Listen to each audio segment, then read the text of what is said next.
All right, we are live. Hello, everybody. Happy Saturday. Good to see everybody out there. Welcome, welcome. Good morning, good afternoon, good evening, wherever you're joining in from. My name is Jeremy, and I am the host of today's session, and I'm excited to be with you guys. I own and operate a talent management company. We work with talent worldwide, looking for actors and models, and of course, today we are going to talk industry with everybody here. So I hope you guys are excited. If you want to put questions in the chat as we're talking with my special guests here about the industry, feel free to type in those questions. We'll try to address as many of your questions today as possible. But as usual, our goal today is to solve all the world's problems. So that's what we're going to do.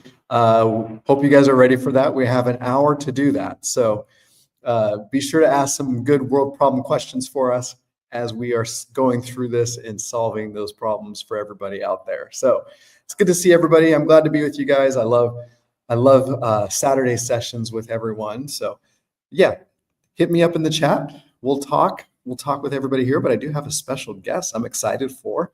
I'm going to go ahead and bring her on. Let's see here. There she is. Hello. Welcome. Hi, Shawn. Welcome. Thank you for joining me today. I'm so happy to be here. Thank you for having me. I appreciate you and your time and spending some time with us today. But I wanted to ask, first of all, for those people who maybe don't know you, if you could introduce yourself to everybody and let them know who you are and maybe some of your, experience and what you currently do, and give us a brief history of who you are. You got it. I'm happy to do it. Thank you again for having me. I love these sessions as well, sharing experience and knowledge with the actors. It's always fun. I am Shawn Brogan. I am CEO, founder, and one of the agents here at the Brogan Agency. We are a full-service talent agency located in Los Angeles.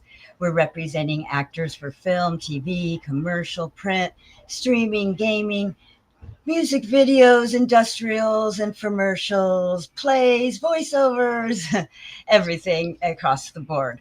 I say we're exclusive, but if you don't live in California, I do recommend and insist that you have a local agent in your regional markets.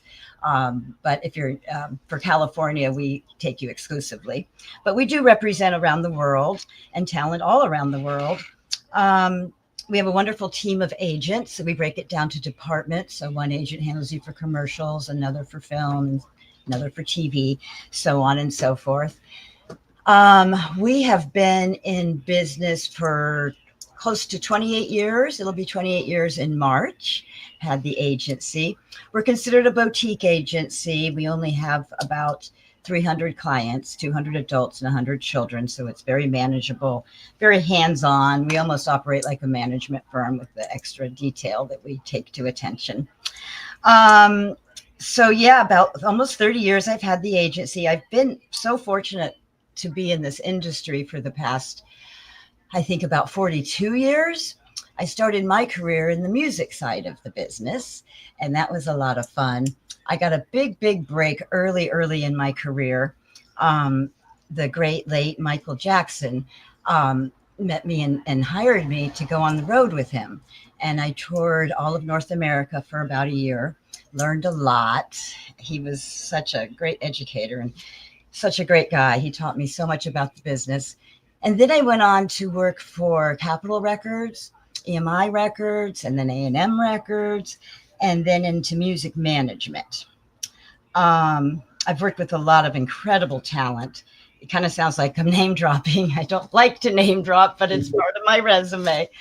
But I've worked with very closely with the following: Queen and Sting and Phil Collins and Jeffrey Osborne and Chaka Khan and David Bowie, Red Hot Chili Peppers.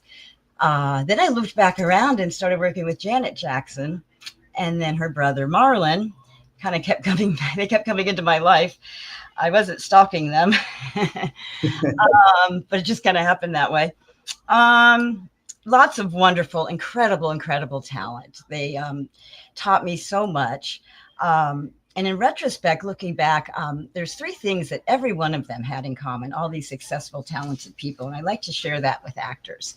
The first thing, obviously, is extraordinary talent. You got to have that. But most importantly, they all had such great attitudes. They were kind, nice, easygoing, polite people. Really, so important. And the third thing they all had in common was they had incredible work ethic, the most incredible work ethics I've ever seen. And I've never said this in my life about success in this industry, but I swear if you have those three elements working for you at the same time, I can guarantee you success. Extraordinary talent, great attitude, polite, no ego, and incredible work ethic. But you need all three of them. You can't have one without the other two. You can't have extraordinary talent and not have a good work ethic. You're just not going to get anywhere. Prince would still be playing guitar in mommy's basement if you didn't have an incredible work ethic. It doesn't matter how talented you are. If you're not backing it up with hard work, we're not getting places. So if you have those three things happening, I think we can make success for you. Yeah. So we work hard. We expect our talent to work hard. We love what we do. We get the standard for every agency, 10% on gross income. We get paid by your commissions, and that would be 10% on SAG jobs of gross income and 20% of your gross income from non-union and print work. And that's the only way we earn a living. We need our tools to do the job. It's headshots, resume, demo reel, all that good stuff. Depending on where you're at in your career. But we do need a demo reel to sell you. These are our tools that we need to get you in front of the right people in this industry to get you success. Well, I love it. Like we could probably just end the session right there. Just take notes on what you just said, and we are good to go. Oh God, we got 45 more minutes now. I threw it all out there. No, that was great. I love that. So you started with music, and it's funny that you mentioned Janet Jackson. She was my first concert I ever went to. I love that. Great. It was the control days. She was so shy and timid and sweet and just lovely. It was a fun experience breaking her out. The concert I went to, she had an opener, and I was running a little bit late. And I thought, well, it's just the opener. It's my first concert ever. But I was like, well, openers are usually like those no-name people that, nobody really knows about, up-and-coming artists. And, I'll be okay. It's fine. I'm 30 minutes late. No big deal. And I get there, and the opener was Usher. Oh, my gosh. And at the time there was one song on the radio. That's all he had at the time. And of course, when he performed, he's great, right? He's a talented performer, and so I was like, man, I missed this. I was so mad at myself. I bet. You never know; those opening acts are up and comers. They're on the way. Exactly. So obviously, he's had a successful career ever since, and I'm sure being on tour with Janet Jackson has helped with that. But I want to talk to you a little bit. So you've been in the business, and you're currently working with your agency and talent agency, and you got started. I love how everybody starts somewhere in this industry, and they kind of change jobs and roles until they find the perfect fit, right? And it's insane. You just never know where you're gonna end up. I did not start out wanting to be a talent agent and owning a talent agency. It's just the journey takes you to these crazy places. Right. That's what I was going to actually ask you. When you first started, I know you said you started way a while ago in the music side of things. What was the goal, or what were you aspiring to be? I wanted to be in the music business. I was a latchkey kid. I came home and watched MTV every day. And I really had a passion for music. It was like ridiculous. And I realized young that I better like what I'm doing for the rest of my life, because they're going to be doing a lot of it. So I said, there's got to be business behind this music stuff. There's got to be. What do you do? And I decided I want to be in the music business. So here's what I like to tell talent too. Utilize your hometown. What's right there in front of you first. That's your first step, is outgrow your own hometown.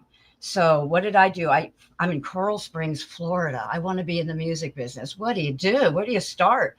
So I went down to the local venue. It had all the acts that would come in, all the big, it was a shed, 5,000 seater Sunrise Musical Theater. And I begged them for a job. I drove them crazy. And they finally gave me a job as the green room hostess. Best job I've ever had in my life. I wish I had it now. No stress. I fulfilled the writer requirements, which was, setting up the green rooms, and then I would get them ready to go on stage. The artist would come in. May I help you? I'm here to be your host for the night. And it was just a magical experience, just watching the artist transform from their regular person into the performer that they're going to be tonight.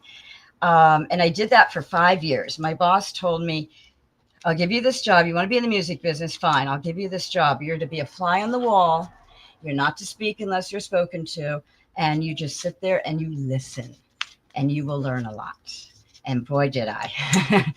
And we worked with artists from Frank Sinatra to Joan Rivers to Billy Idol to any hot act that was happening at the time would go through Sunrise Musical Theater. So I've got like so many wonderful stories about all the artists that I worked with at Sunrise. But it was just such a great learning experience. And people ask me, how did you get that job with Michael Jackson? And I used to say that I was at the right place at the right time. And I was, but I realized in retrospect that I put myself to be in the right place, to be seen at the right time. I surrounded myself in the music business of what I wanted to do for the rest of my life. And I stayed there 5 years and just learned and learned and learned and learned. And then one night, my boss was having a meeting with the Michael Jackson people. And he said, oh, wait, they wrapped the meeting. So wait, we need a girl. We need a girl for a few weeks because we lost her in production. Do you have anyone? And at that moment, Jack Boyle changed my life and looked up and said, Shawn, what are you doing next couple of weeks? I'm like, huh? I don't know. Being young and naive, be careful. I said, at the time, I wasn't sure I was going to go in music business or ad agency. So I was a receptionist at an ad agency during the day, and I worked at Sunrise at night. And the idiot me says, well, I don't know. I have my day job. And the boss, thank God the guy was quick. And he says, do your bosses have children? And they said, yes. They said, well, what if we got them backstage passes and tickets to see the Michael Jackson show? Do you think they'd let you off? I said, yes. I think that'll work. And those bosses yelled at me. They're like, what is wrong with you, girl? You have opportunity knocking on your door and you're worried about this stupid receptionist job. Are you kidding me? Anyway, so after my 2 weeks, I worked hard. I worked so hard. I got a knock on my door from Michael's security guard. We called him the Glove. And he says, the Glove wants to see you. And I'm like, the Glove wants to see me? Oh my God, what have I done? In the golf cart. And I was dying. I'm just, what have I done, Jarjay? What have I done? And he said, just calm down. And so he takes me to Michael. And I walk into this huge conference room and at the stadium, and there's all these people, and Michael's sitting there, and he says, you've done a really good job, and we want to take you on the road with us for the rest of the year. Are you available for the next year? Yeah. And I can do this. And again, being naive, and I'm like, Michael, you got to understand, I've never done this before. And you've got the best of the best out here. And you just need to know, I've never done this before, but I'm going to work really, really hard for you. He says, it's fine. Calm down. And this I like to share with you guys. He says, you're smart and you have a good work ethic. You're going to be fine. We like it when you didn't know anything because we can train you our way. So you're fine. So off I went. So work ethic really does pay off. I had a point there. What was it? I lost track, lost my train of thought. Anyway. Well, so you went on tour with them for a year? So then I went out on the road for a year. Yeah. I was Wow, way that's in. amazing. Because the first stop we made, my boss had a nervous breakdown and was taken away, and I had to take over the job, and I had to do production. I was a production manager, which meant I would pull into town, and my first call would be to the fire marshal, and we'd lay out the entire backstage. Food world goes here, dressing room world there, production here, and where everything went. And I'd order porta potties and fencing and visqueen and just get everybody set up and then do production. It was fun. It was a lot of fun, a lot of excitement. Lots and lots. I bet. Yeah, let me tell you a quick little story about work ethic, just if we have time. One morning I was Yeah. working in my trailer. It's 8 o'clock, 9 o'clock in the morning, and I heard noise on the stage, and his stage was off limits. I had a 24-hour security guard sitting on that stage at all times because it was made of plexiglass, and if a soda was spilled on it, he couldn't do the moonwalk. It had to be pristine at all times. So one morning I hear noise on the stage. It was the night after a show.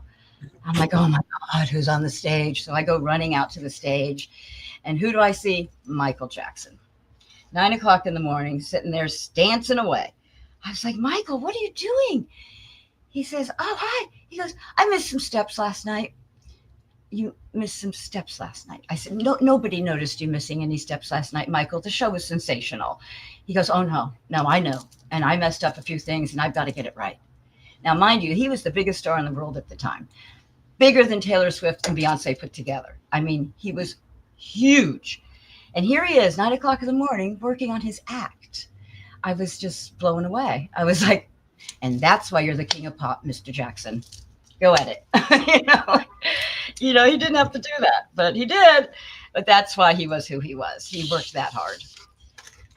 That's right. Work. Absolutely. I love that. Those 3 points, like you said, obviously talent is key, but work ethic, without the work ethic, You're done. you could be the most talented person in the world, but not be seen by the world. Exactly. And if you're a jerk, you might last 5 minutes instead of 5 years. Just be pleasant, be nice, be easygoing, be grateful to be there, be in the room. Right. Absolutely. Now, with the music industry, obviously you have a lot of knowledge and background in that. And I want to talk about what you're currently doing with your agency. You represent music as well as actors and everything, or what do you guys really specialize in? I have a handful of musicians from my past, musicians that work with famous acts, like I have a lot of the guys from Santana and guys from the old Tom Petty band and stuff. But we don't have like a music department. I'd like to develop one at some point, but we just handle actors, for film and TV and all those departments, and nurture them and develop them and get them out in front of the right people that need to see them. And do you work with all ages as well? All ages. Yep. We call it newborn to 90, diapers to diapers. I love that. Now, you mentioned that you're like a boutique agency, right? So as a boutique agency versus a non-boutique agency, what does a boutique agency offer versus like a CAA? Because we are so manageable that we can give you extra attention and extra love that you desperately need. We're more hands-on. We walk you through the process a little more. We help you edit pictures, get you with the right photographer, get you in the right classes. We can actually answer the phone and talk to you when you need us. I'm really big on communication, professionalism, loyalty, communication are my 3 big things. You've got to have those elements.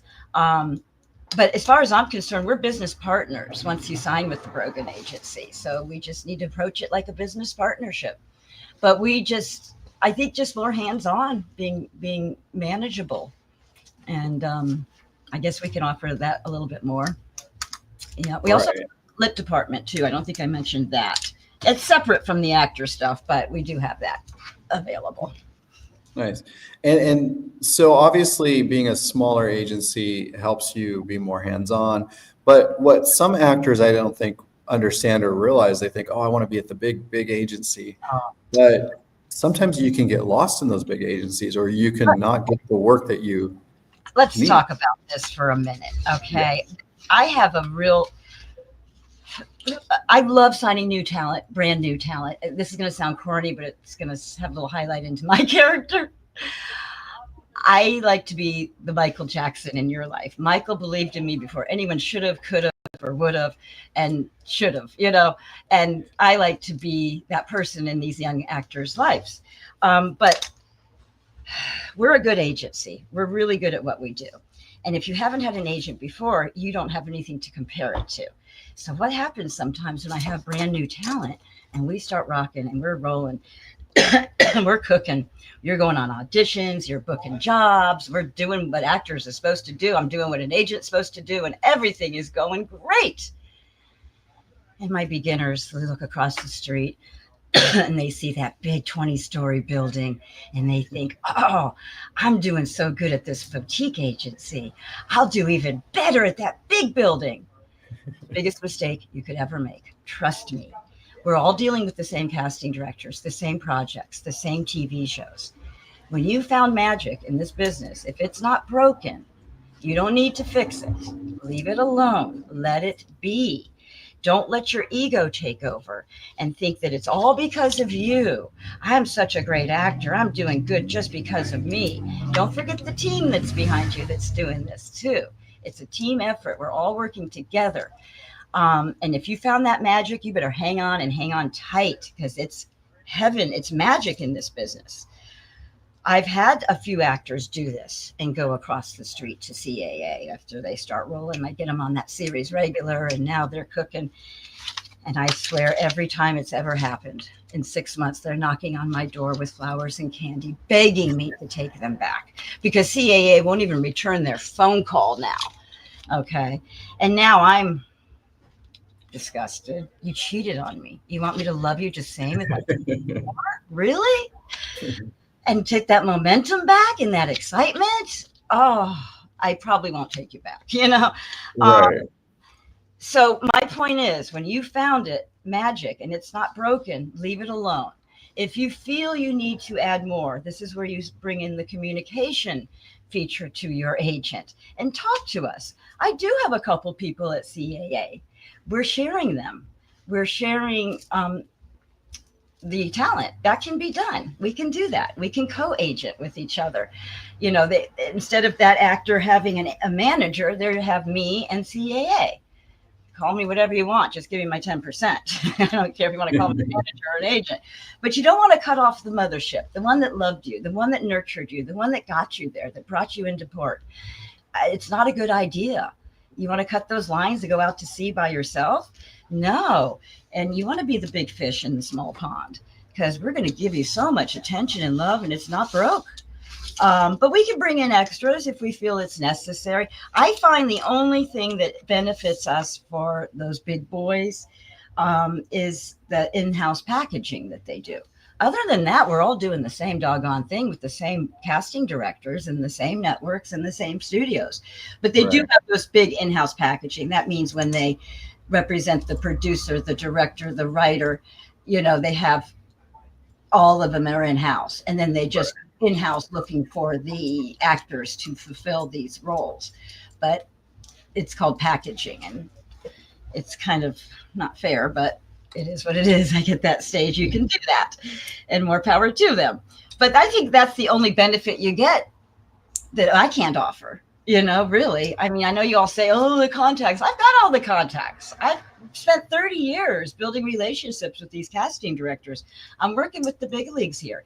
ABC, NBC, Fox, CW, you name it, Disney, Tyler Perry Studios, HBO, Netflix. We're working with all of these guys, just like CAA. I have the same relationships. Right. So, it's a personal thing, and it's something you should discuss with the agent. You don't want to kick someone to the curb that's worked so hard to get you where you need to go. That's just bad karma too.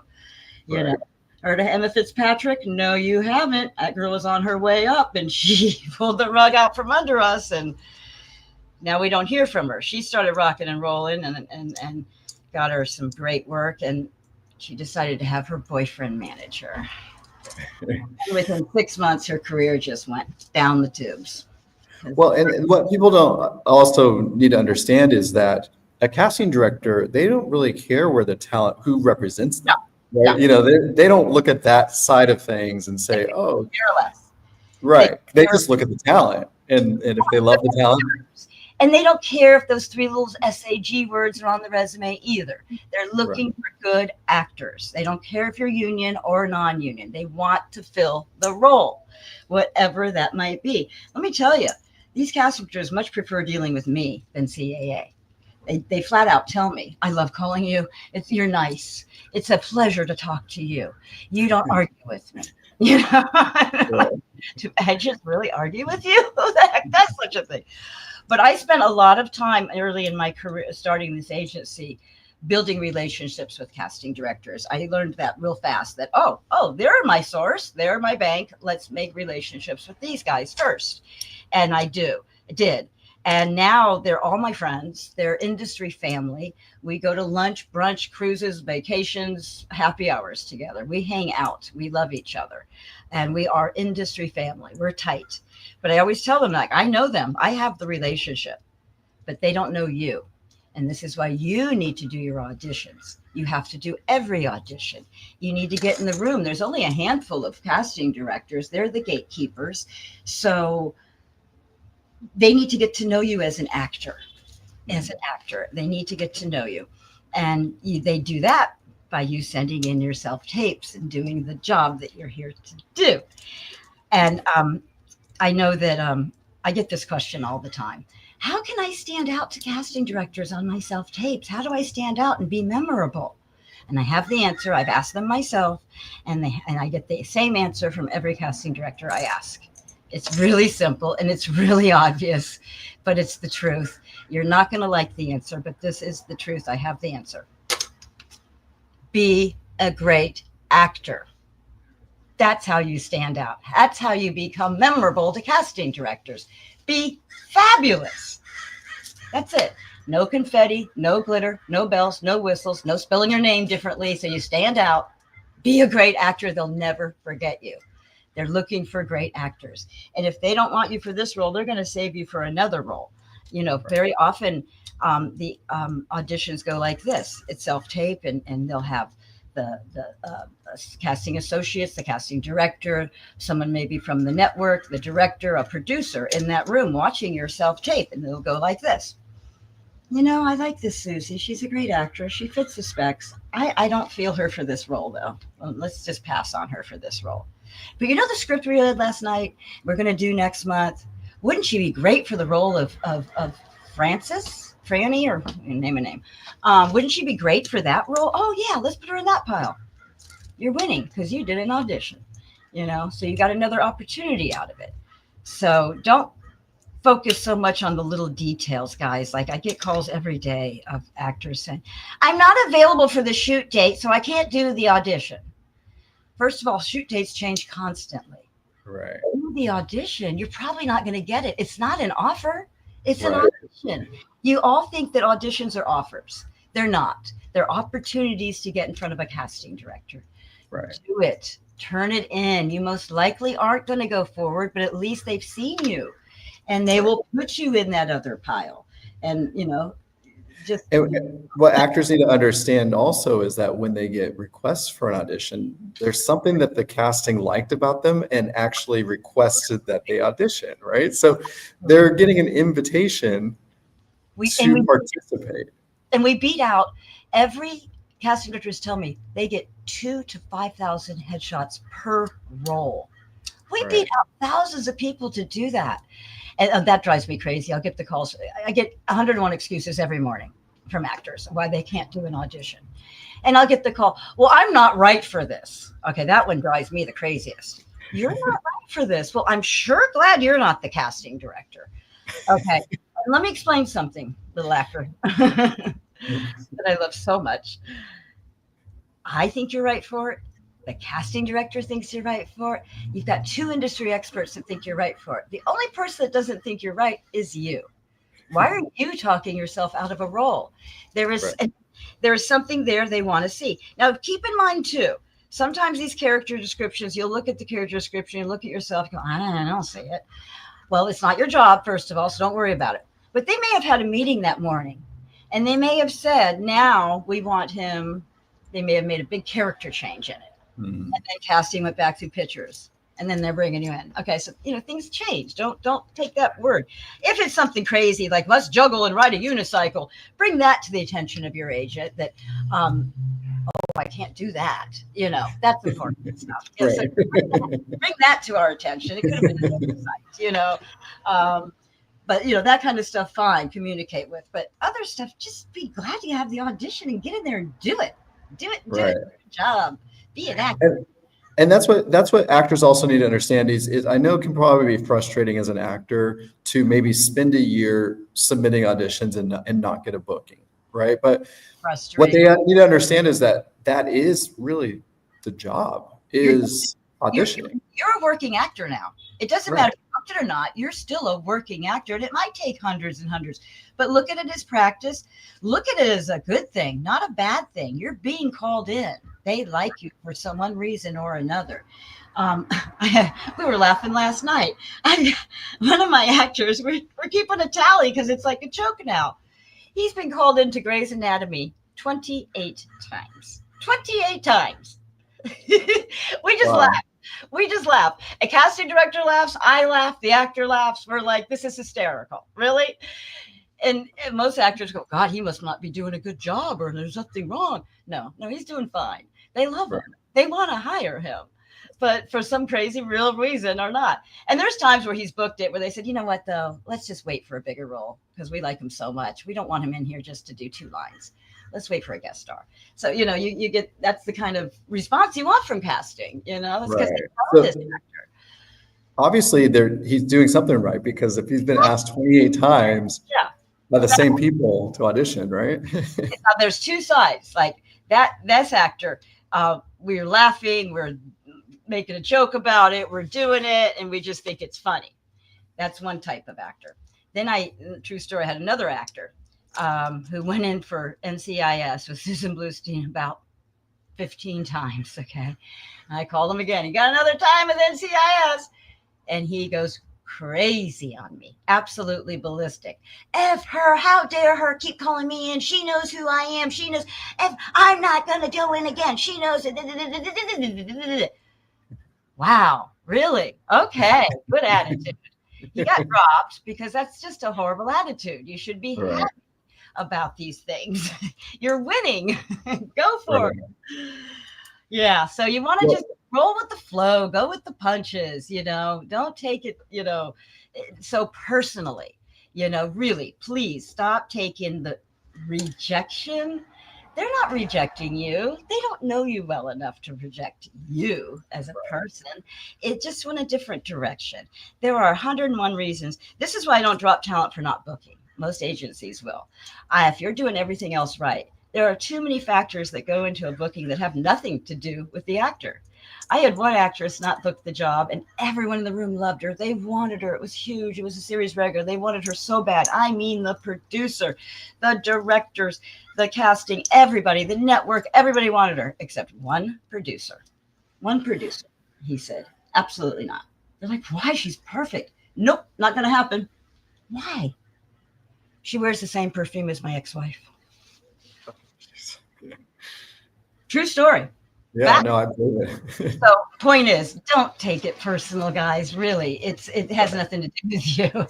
Blame Estee Lauder, it's her perfume. It's too much havoc on your self-esteem. Don't take it personal. On to the next. To the next. And yeah, go ahead. And casting may love you, like you said. Casting loves you. They want you, and that's why you've kind of made it through. Yeah. But at the end of the day, it might not be their decision, and they can only choose one person for that role. That's their job, right? So it's not their decision. This is a little wise tale people don't even know. Casting don't make a decision. They're an extension of me. They're on to pitch you and plug you to the network, the producer or the studio or the director. They don't make the decision. The network makes the decision, or the studio head makes the final decision. And that's it. That's, it's all there is to it. They recommend, casting directors will pitch you, they will plug you, they will recommend you. They're just narrowing it down for them, but they don't make the final decision. They don't. They don't. But they can be a fan. I love it when I call to pitch an actor and the casting director says, oh, I'm a big fan of Tom Smith. I love him. I just don't. I don't think he's right for this, though. He's got the right specs. He's just not right for this. I'm not feeling it. Okay, great. I love to hear that. That means we've booked that room. They know you and they like you and they're looking out for you. And that's Right. because So you did all your auditions. part of and so part of the job as the actor, of course, is just to do a great job each and every time, be excited about it each and every time, and build fans, get in those Absolutely. rooms. Be good every time. I don't care if it's a music video to a series regular audition. You want to do a good job every single time. It's fine.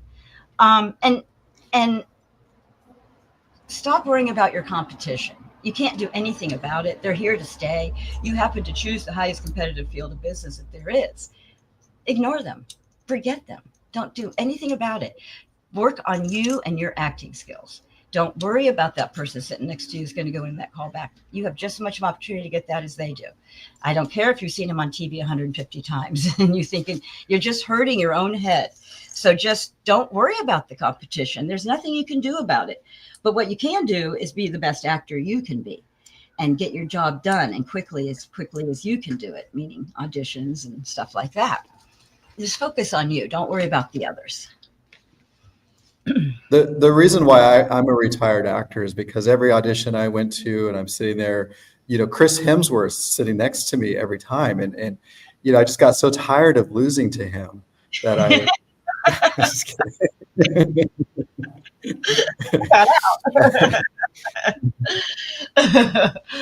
But So with being an agent and being in the industry all these years, is there a common myth among talent that doesn't have representation that you wish aspiring talent would know? Is there there's so something many out there that Let me tell you, first thing first, do not take business advice from other actors, please.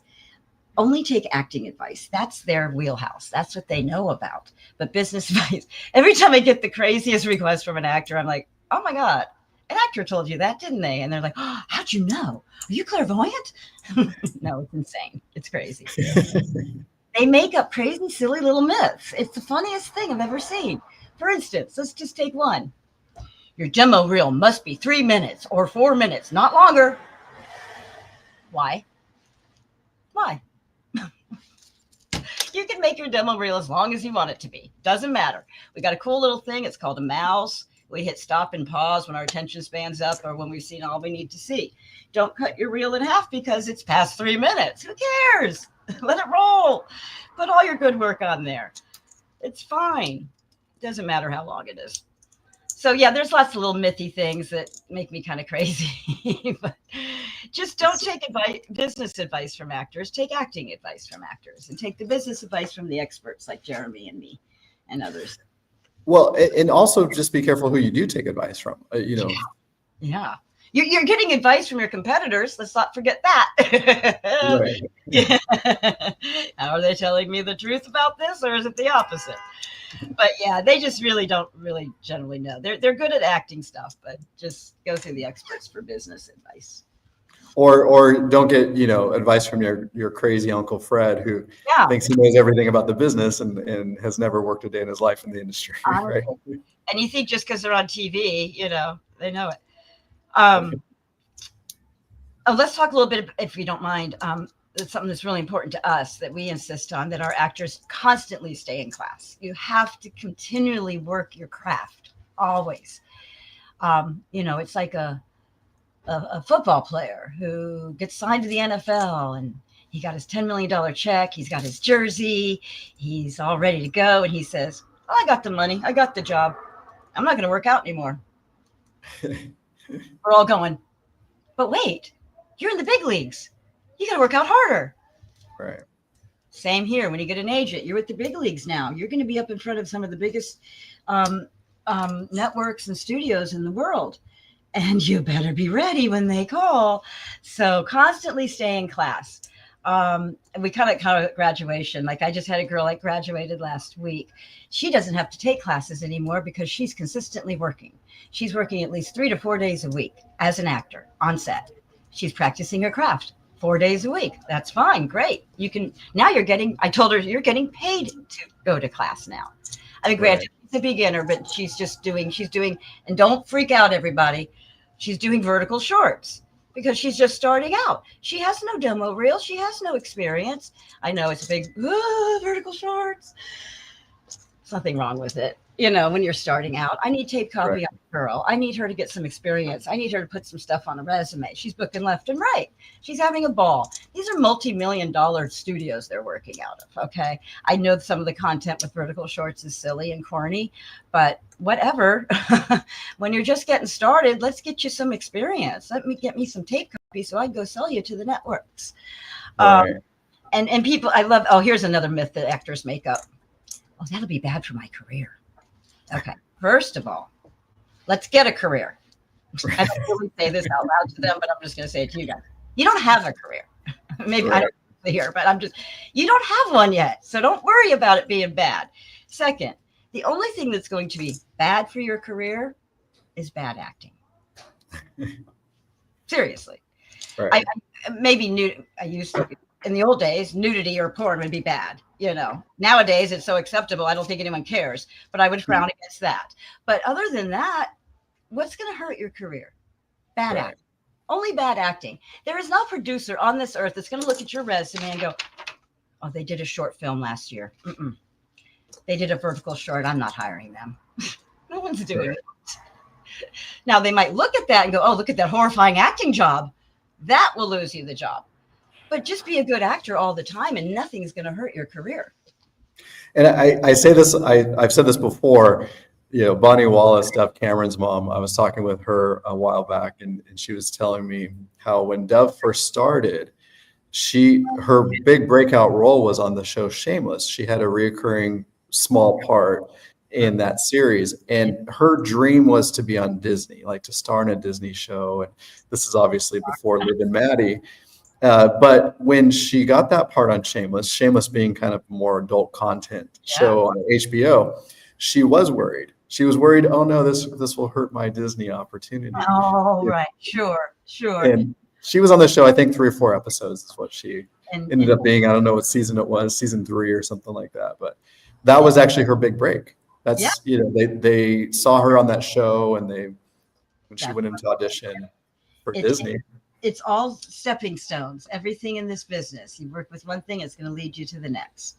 Right. It really is. Now let me back up a little bit. When I was talking about vertical short stuff, these are for beginners. You know, like yes, we are very selective once we get you out and you know on series and things of what we're going to do next, and we really think about it thoroughly. Okay, villain in this one. Let's go look for a romantic lead now. You know, so then we start really putting some thought into it. But these beginner early stages just work. Right.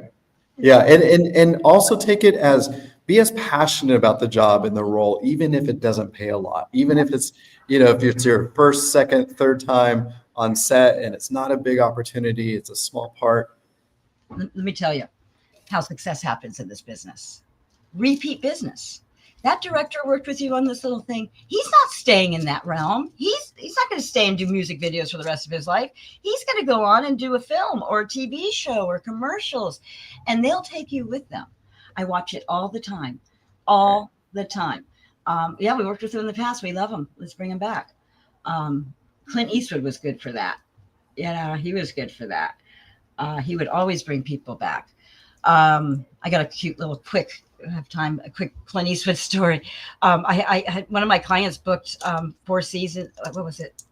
4 seasons. Yeah. What was it called? Anyway, the band was 4 seasons and they had a 5th member. And my client was in the movie as the 5th member. But the network said, you know, Clint, we need to cut it back a bit. We got to cut the 5th member out and put more music in. Well, Clint was heartbroken. He called me personally to tell me that my client was cut. And it was so sweet. He said, I'll think of him in the future. I said, oh, thank you, Clint. That's so sweet of you. Thank you. A few years go by. I get a call from Clint again. Hey, I'm doing this movie. Oh, I want to call it The Assassin. Is that right? The Sniper. Yeah. He goes, yeah, I want to bring him back for my new movie, Sniper. He's going to play the sniper. I was like, oh, great. Thank you. They don't forget, you know, they're really good. So, you know, things happen though, you know, you get cut out and that's all part of the growing process, being an actor, you know. That was a heartbreak. My guy had a big lead and that was a big move for his career. And then he got cut out. Yeah. It was the hardest call I ever had to make. Ugh. Anyway, What what do you tell an actor who's maybe getting, opportunity after opportunity, but not booking anything, or feel like nothing's happening momentum wise? What's your pep talk to them? I'll start by probably getting notes from some casting directors to see why. And if they're the regular reasons, oh, they just went in this direction, this direction. You're winning. I'm sorry, but you're winning. Believe it or not, these losses are wins. You're going in, you're getting seen, you're doing the job, you're a working actor. It's just all part of the game. The right fit will come. Don't worry. Don't get discouraged. Keep going forward. It's right around the corner. I promise. It really is. You're on the path. You're on the right path. Rejection is good. It means you're in the game. I used to tell my team every day, okay, let's try to fail 50 times today. And that means we're going to pitch 50 people. And if they say no, they say no. And at least we tried, and it's just about casting the net, throwing that line out, just keep doing what you do. It's a good thing. Don't get discouraged. Don't get mad at yourself. It's not your fault you didn't book it. If you put the work in, if you did everything right, you turned it in on time, you worked hard on it. You don't need to beat yourself up. You didn't do anything wrong. I had someone not book the job because the freckle was on this side of the cheek and not this side of the cheek. Such an easy fix. Makeup. Right. But no, so don't take it personal again. You just put your work in, and it will. Just put your nose to the grindstone. Don't look up until you get that book in, and it will happen. And there's nothing you can do about, a freckle being in the wrong place or being too tall or. That has nothing to do with your acting skills or you as a professional actor. It's nothing to do with it at all. But they're the silliest reasons I've heard. That's why I don't want you guys taking that word rejection and running with it. Right. It's not personal. It's just the name of the game. And if you can't handle it, then this might not be the right business for you. But you got to just take them all as wins. Every audition you get, you're winning. You're in front of another casting director that can help further your career. And again, they don't forget, they're elephants. I tell you, they have the best memories. It's mind-blowing, actually. Well, you know what it is too. It's you stood out to them, and so you're different, and so they remember that, right? Because they're seeing hundreds of audition tapes, every day of the week. Hundreds and hundreds. Yes. And I probably shouldn't give out this tip, but I will. Don't wait till the deadline, for goodness sakes. Yeah. Get in early. Are you kidding? I have a 48-hour rule around here. You have to have every audition turned in within 48 hours. I don't care what casting says, with the exception of plays, live plays. I let you run it through because that's always more, singing and dancing.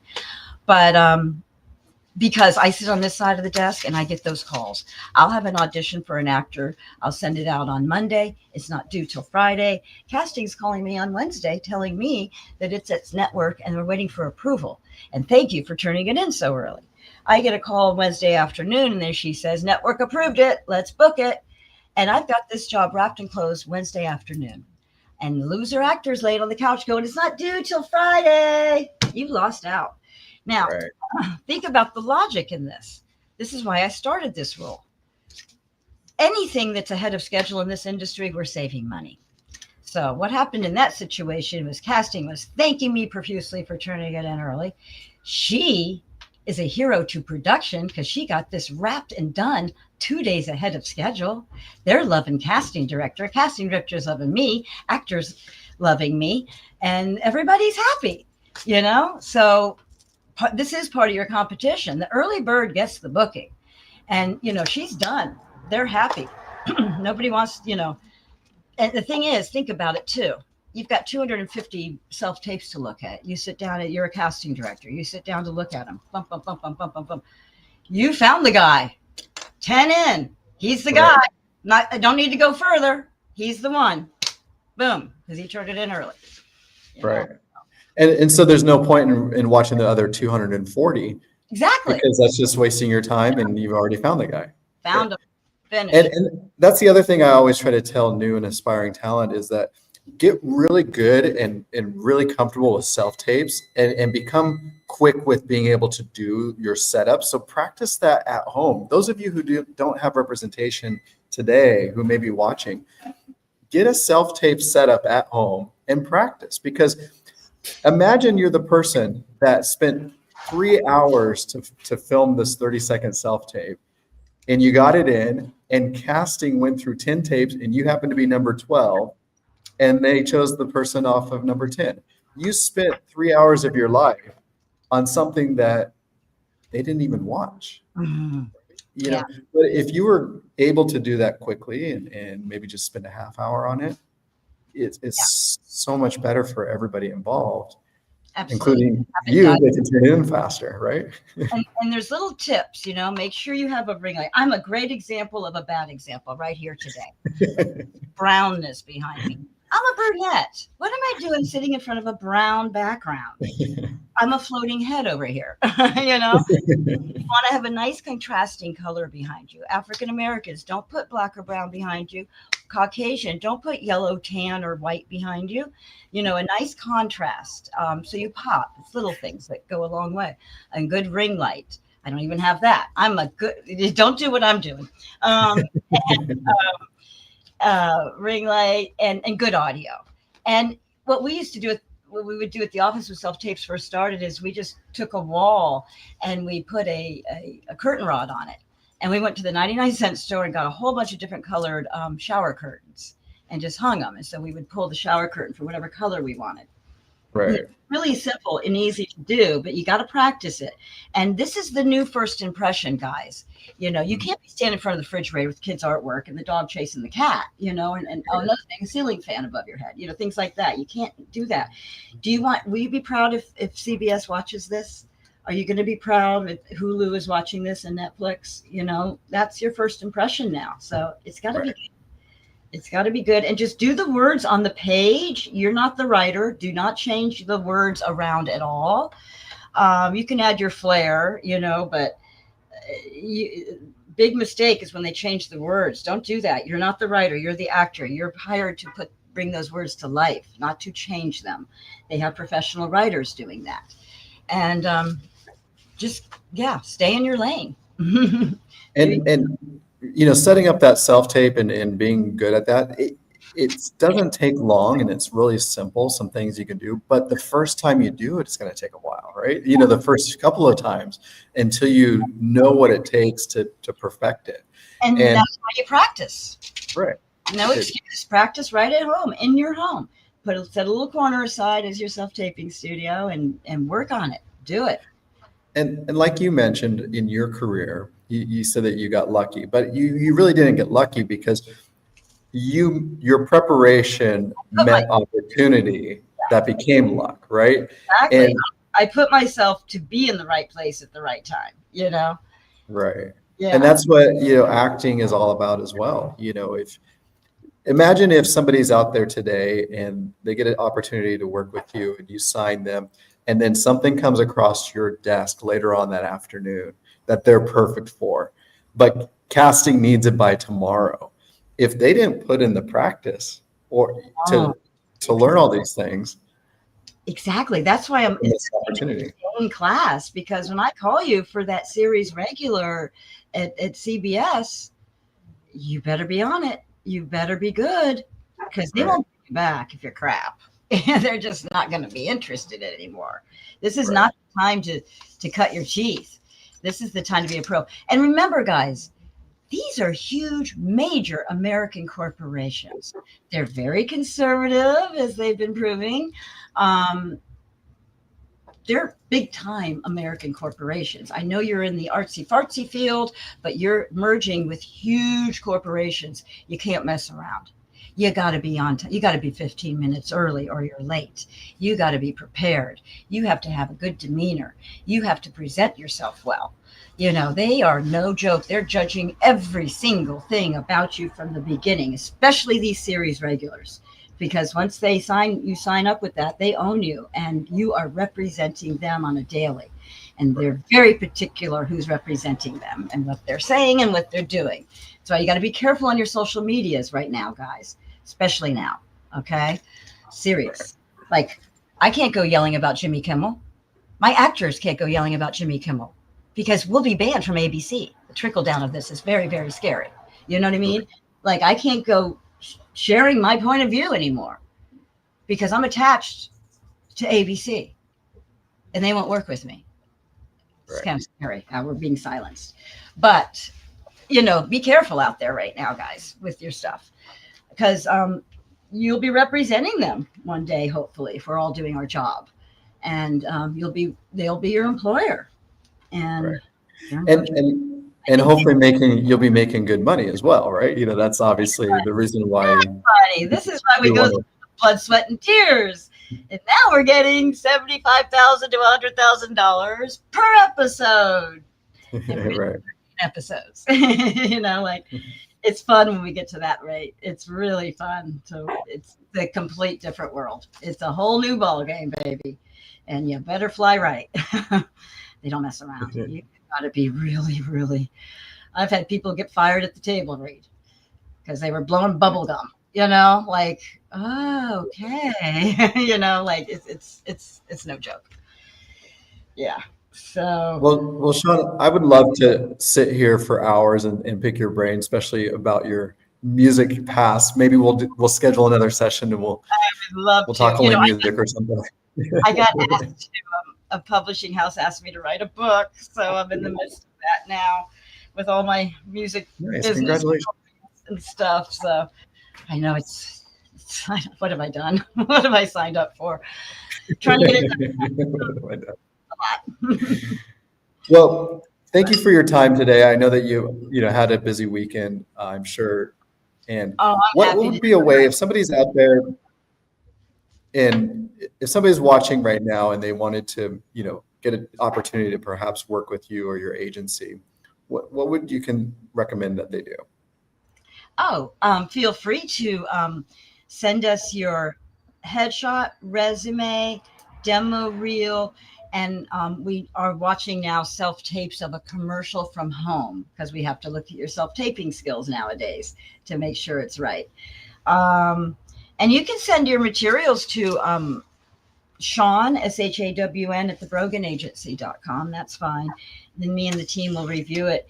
And if we like them, we'll set up a Zoom meeting with you. And we do probably about 4 or 5 people on a Zoom. And I just run down all our policies and procedures and everything that we expect from you and what you'll expect from us. And, that's our new talent meeting, our Zooms now. And I love it. So I have, it looks like I'm just checking. It looks like there's about 5 million people watching right now. So you'll get a few. No, I'm just kidding.